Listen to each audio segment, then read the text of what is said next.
Hello friends, प्रियजल kitchen में स्वागत है। आज की रेसिपी खीर है। शरद पूर्णिमा के दिन इस तरह से खीर बनाइए और इसे चांदनी रात में रखकर उसे दूसरे दिन खाइए। सालों भर निरोगी काया रहती है। तो चलिए खीर बनाना शुरू करते हैं। खीर बनाने के लिए कच्चा चावल चाहिए, बासमती का टुकड़ा वाला। इस तरह से 125 ग्राम चावल है। अब इस चावल को हम रख लेते हैं एक भगोने में फुलाने के लिए और 1 गिलास इसमें पानी डाल देते हैं और इसे कम से कम 1 घंटे के लिए फूलने के लिए रख देते हैं। इससे खीर अच्छी भी बनती है। टाइम नहीं है तो आधे घंटे के लिए कम से कम इसे फुला लें। और यहाँ पे मैंने 1 किलो फुल क्रीम दूध लिया है।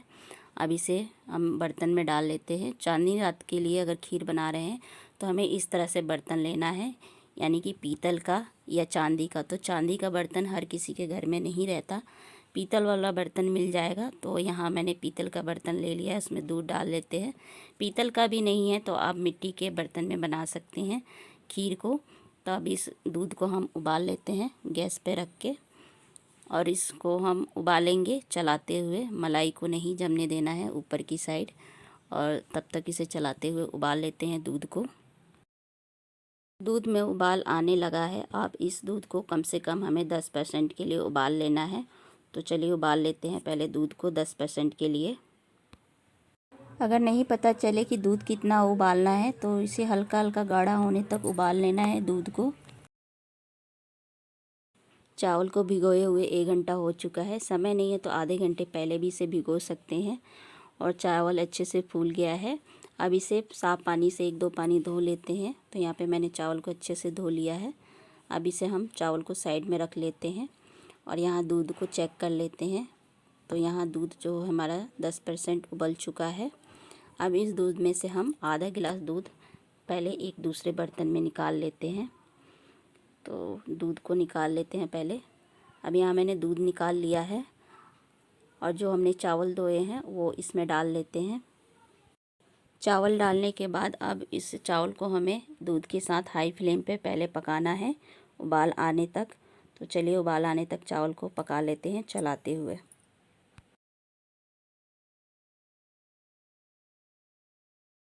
अब खीर में उबाल आने लगा है और अच्छे से उबाल आ चुका है। फ्लेम को हम लो टू मीडियम पे कर देंगे और कम से कम 14 से 15 मिनट के लिए इसे पका लेंगे लो टू मीडियम फ्लेम पे। तो चलिए इसे पका लेते हैं तब तक के लिए।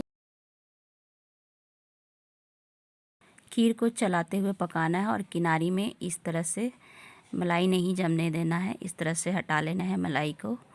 तो गाढ़ी होने तक खीर को पका लेते हैं।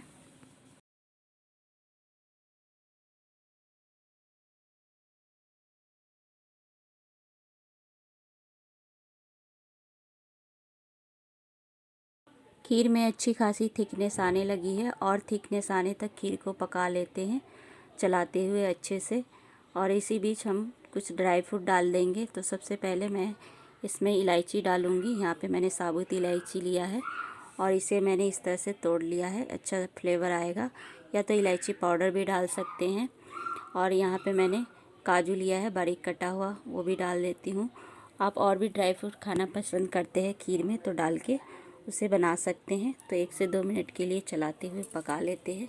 खीर में केसर डाल के बनाने से खीर का कलर बहुत ही उम्दा आता है, स्वाद भी बढ़ जाता है।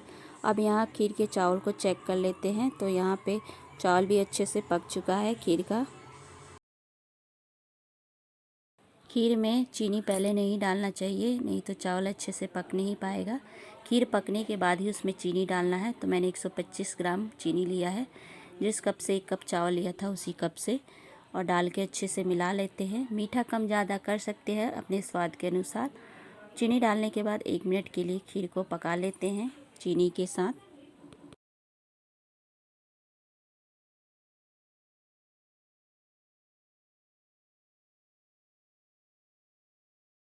खीर को हमने अच्छे से पूरा पका लिया है 15 मिनट के लिए। और जो हमने दूध बचा के रखा था आधा गिलास, अब इसे हम इसमें डालेंगे खीर में लास्ट में। और डालने के बाद अच्छे से मिला लेते हैं और हाई फ्लेम कर देते हैं और अच्छे से उबाल आने देते हैं इस खीर में। तब तक के लिए पका लेते हैं इस खीर को। खीर में उबाल आने लगा है, देख सकते हैं, और अच्छे से उबाल आ चुका है। तो अब यहाँ हम गैस की फ्लेम को बंद कर देंगे और इसी तरह खीर को इतना ही पतला उतारेंगे, क्योंकि ठंडा होगा तो इस खीर में और थिकनेस आएगी। तो यहाँ पे गैस की फ्लेम को बंद कर देते हैं और ढक के ठंडा होने के लिए छोड़ देते हैं। खीर है जो काफ़ी हद तक ठंडा हो चुका है, लेकिन बिल्कुल ठंडा नहीं हुआ है और खीर की जो थिकनेस है अच्छी खासी आ चुकी है। खीर जितना ठंडा होगा उतना ही खीर का स्वाद बढ़ता जाएगा। तो अब इसे हम खीर को सर्विंग बाउल में डाल के सर्व कर लेते हैं।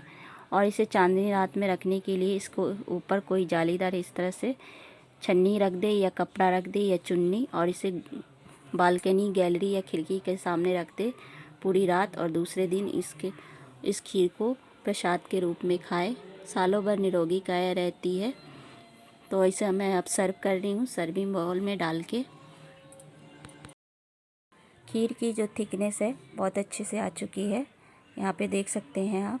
अब इसके ऊपर मैं कुछ ड्राई फ्रूट डाल के सजा देती हूँ। पहले यहाँ पे मैं काजू डाल के सजा रही हूँ, फिर उसके बाद बादाम।